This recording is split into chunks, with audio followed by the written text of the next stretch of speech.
नमस्कार। आज हम सुनेंगे एक अत्यंत ही प्रेरणादायक कहानी जिसका शीर्षक है कर्म, बुद्धि और भाग्य में किसकी महानता अधिक है। एक बार स्वर्गलोक में कर्म, भाग्य और बुद्धि ये तीनों आपस में चर्चा कर रहे थे और तीनों की बहस का एक ही कारण था कि हम तीनों में से अधिक बड़ा कौन है। कुछ दिन बीत गए, तर्क और वितर्क बढ़ते गए, लेकिन कोई भी फैसला ना हो पाया कि तीनों में से कौन अधिक बड़ा है। एक दिन नारद मुनि उनके पास से गुजर रहे थे तो उन्होंने देखा कर्म, भाग्य और बुद्धि आपस में किसी बात को लेकर झगड़ा कर रहे हैं। तो नारद मुनि तीनों के पास गए और पूछा कि आप तीनों किस बात पर झगड़ रहे हो। तब कर्म, भाग्य और बुद्धि ने कहा कि नारद जी, अब आप ही विचार कीजिए और हमें बताइए कि हम तीनों में से महान कौन है। नारद मुनि हंसते हुए बोले, ठीक है, लेकिन इसके फैसले के लिए तुम तीनों को पृथ्वीलोक में जाना होगा और 1 सप्ताह तक साधारण इंसान के साथ रहना होगा। आप तीनों में से जिसके प्रभाव से उस इंसान का सबसे अधिक भला होगा, उसी को महान घोषित किया जाएगा। यह सुनकर तीनों पृथ्वीलोक में जाने के लिए राजी हो गए। जब तीनों पृथ्वीलोक में आए तो उन्होंने जंगल में एक गरीब इंसान को पेड़ काटते हुए देखा। उन तीनों को लगा यही सही समय है और यही सही इंसान है जिसके शरीर में प्रवेश करके हम अपनी महानता सिद्ध कर सकते हैं। कर्म, भाग्य और बुद्धि आपस में बातें करके यह निर्णय करने लगे कि वे एक एक सप्ताह करके इस इंसान के शरीर में रहेंगे और जिसके प्रभाव से इस इंसान का सबसे अधिक भला होगा, उसे ही महान घोषित किया जाएगा। कर्म बोला, सबसे पहले मैं जाऊंगा और इस इंसान का भला करूंगा। कर्म ने उस इंसान के शरीर में प्रवेश किया। कर्म से उसके कार्य की क्षमता दुगनी हो गई और वह प्रतिदिन जितनी लकड़ी काटता था उससे अधिक लकड़ी काटने लगा।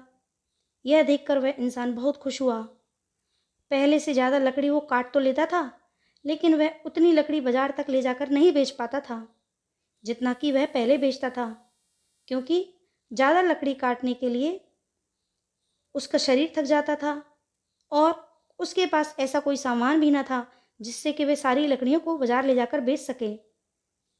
इसी तरह 7 दिन तक उसमें ज़्यादा लकड़ी काट तो ली, लेकिन उन्हें बेच नहीं पाया और उसकी हालत में कोई सुधार नहीं हुआ। 7 दिन बाद कर्म उसके शरीर से बाहर आ गया और निराश होकर स्वर्ग को चला गया।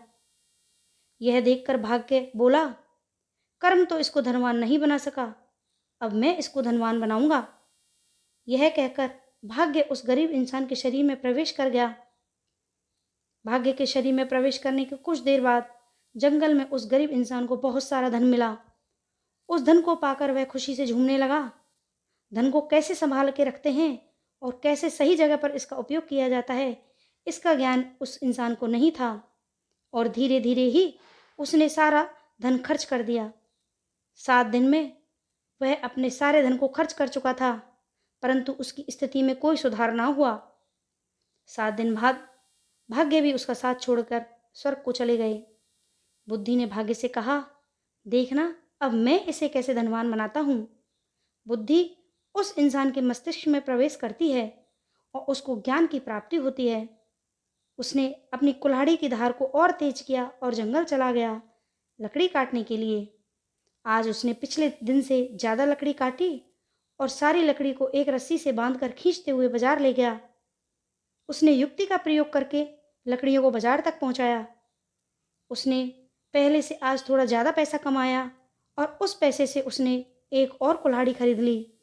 अब उसके पास 2 कुल्हाड़ी थीं और जब लकड़ी काटते काटते एक कुल्हाड़ी की धार खत्म हो जाती तो वह दूसरी लकड़ी को कुल्हाड़ी का इस्तेमाल करके लकड़ी काटता। इससे वह पहले से ज़्यादा लकड़ी भी काट पाता था और इन सब लकड़ियों को बेचकर पहले से ज़्यादा धन भी कमाने लगा। अब उसके पास उस पैसों को सही जगह खर्च करने का ज्ञान भी था। देखते ही देखते 7 दिन में ज्ञान की मदद से उसने बहुत सारे पैसे कमा लिए।